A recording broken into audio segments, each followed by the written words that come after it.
1937 ජූනි 15 වනදා කොළඹ කොටහේනේ උපත ලද ඔහු ශාන්ත බෙනඩික්ට් විද්‍යාලයේ වර්ණලාභී ජිම්නාස්ටික් ශූරයෙකු බවට පත්විය. ගිනි වලලු 4කින් එකවර පැනීමට හේ විශේෂ දස්කම් පෑවේ. 60 දශකයේ මැද භාගයේ මේ කඩවසම් තරුණයා දුටු ප්‍රවීණ මාධ්‍යවේදී ආර්යරත්න කාවිට ඔහුව සිනමාවට හඳුන්වා දීමට උත්සුක විය. මම ඉස්කෝලේ යන කාලෙදී මම දැක්ක චිත්‍රපට දෙක තුනක් එවකට ඇමරිකාවේ හිටපු ජනප්‍රිය නළුවෙක් බර්ට් ලැන්කැස්ටර්. ඔහු ඉතාමත් දක්ෂ ජිම්නාස්ටික් ශූරයෙක්. ඉතින් අපේ පාසලේ ජිම්නාස්ටික් ක්‍රීඩාව තිබුණා. මම ඒ ප්‍රගුණ කරලා පසු කාලෙදී වර්ණ ලබා ගත්තා. ලංකාවෙත් වර්ණ ලබා ගත්තා. ඒ වකවානුවේදී ලංකාවේ ඉතාමත් ජනප්‍රිය චිත්‍රපටයක් පටන් ගන්න තිබුණා චන්දිය චිත්‍රපටියේ. ඒක ආර්යරත්න කාවිට මහත්මයා මම හිතන්නේ ලංකාවේ ප්‍රවීණ පත්‍ර කලාවේදී ඔහු මාව ටයිටස් තොටවත්ත මහත්තයාට අඳුරලා දුන්නා. ටයිටස් තොටවත්තයන්ගේ චණ්ඩියා තුලින් සිනමාවට පිවිසි ඔහු රූණු කුමාරි, කවුදහරි, හරලක්ෂේ, සිංගප්පූරු චාලි, සිකුරුලියා, අපේක්ෂා, සිරිපාල හරන් මැනිකා, චුට්ටි වැනි චිත්‍රපටවල මැවූ තාත්වික සටන් ජවනිකා රසික හදවත් තුළ සදා අමරණීයයි. අපි කරපු හරලක්ෂේ වගේ චිත්‍රපටි වල සටන් දර්ශනය බලපුවාම ඒ යුගයේදී බොලිවුඩ් වල දැන් ඒ කියන්නේ බොම්බායි හින්දි චිත්‍රපටි සහ දෙමළ චිත්‍රපටි ගත්තොත් මම හිතන්නේ අපි ඉතාමත් දියුණු තැනක ඒ කාලෙදී හිටියේ. නමුත් අද බලපුවම අපි ඊට වඩා හාත්පසින් වෙනස්. චරිතාංග රංගනයේහිද තම ප්‍රතිභාව පළ කළ ඔහු සුරදූතියෝ හා නින්ජා ශ්‍රී ලංකා යන චිත්‍රපට යුගල අධ්‍යක්ෂණය කරමින් ක්‍රියාදාම සිනමාවට නව අරුතක් එක්කලේය. මම ඒ කාලේ මුල් භාගයේදීම කරාටේ කියන සටන් ක්‍රමයක් හදාarලා තිබිච්ච නිසා ජිම්නාස්ටික් ක්‍රීඩාවත් සමග මට ප්‍රගුණ කරගන්න ලැබුණා. මොකද බොක්සිං, කරාටේ, ජූඩෝ එහෙම නැත්නම් අපි කතා කරන පොල් අඩි ඔය හැම එකක්ම සටන් ක්‍රමවල තියෙනවා.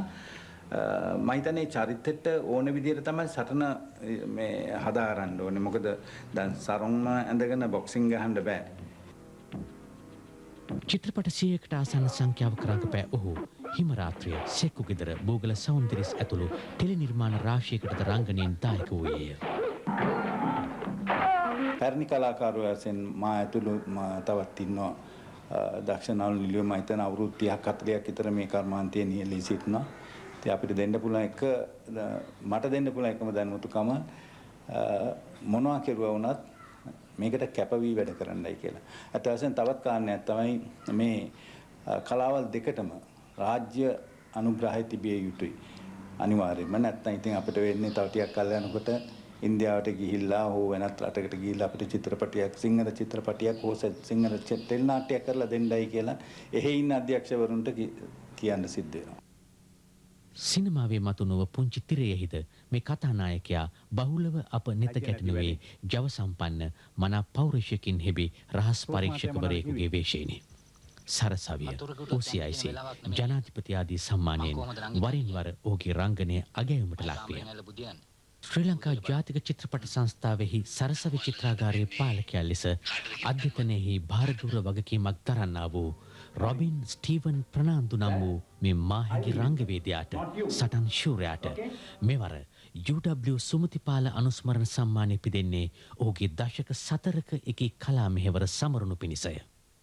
දා වගේම අදත් සුවිශේෂ වූ පෞරුෂත්වයකින් හිමි ඉතාමත් දක්ෂ කලාකරුවෙක් රොබින් ප්‍රනාන්දු කලාකරුවටයි මෙවර සම්මානය අපි පුද කරනු ලබන්නේ.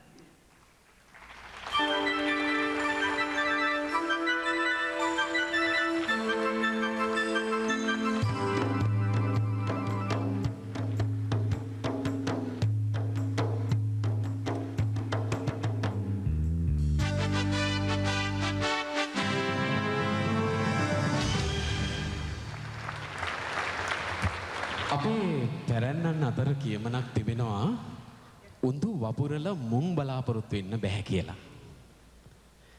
උඳු වැපුරුවොත් බලාපොරොත්තු වෙන්නේ උඳුම තමයි. හොඳ දේ කළොත් හොඳ දේ බලාපොරොත්තු වෙන්නට පිළිවන්. යහපත් දේ කළොතින් යහපත් දේ බලාපොරොත්තු වෙන්නට පිළිවන්. කැපකිරීමක් කළොතින් එහි ප්‍රතිඵලය අනිවාර්යෙන් ළඟා කර ගන්නට පිළිවන්. ඔබ එදා මෙදා තුල කළ මෙහෙය ඉතා හොඳ දෙයක් කළා. හොඳ කැපවීමක් කළා. ඇඟ රිදෙනවා මේ කාර්යය. අද ඒ කැපකිරීම මතක් කරමින් කෙනෙකුට ජීවිතයේ එක් වතාවක් පමණක් ලබන්නට පුළුවන් මේ සම්මානය ලබාගත් මොහොතේ එදා අතීතයත් මතක් කරමු. දැන් දැනෙන සතුට ගැනත් අපිට කියමු. මේ මොහොතේදී මට කියන්න තියෙන්නේ සිනමාට පිවිස දැන් අවුරුදු 43ක් විතර වෙනවා. මේ ආයතනින් සුමති ආයතනින් මේ කරපු අගයීම මම ඉතා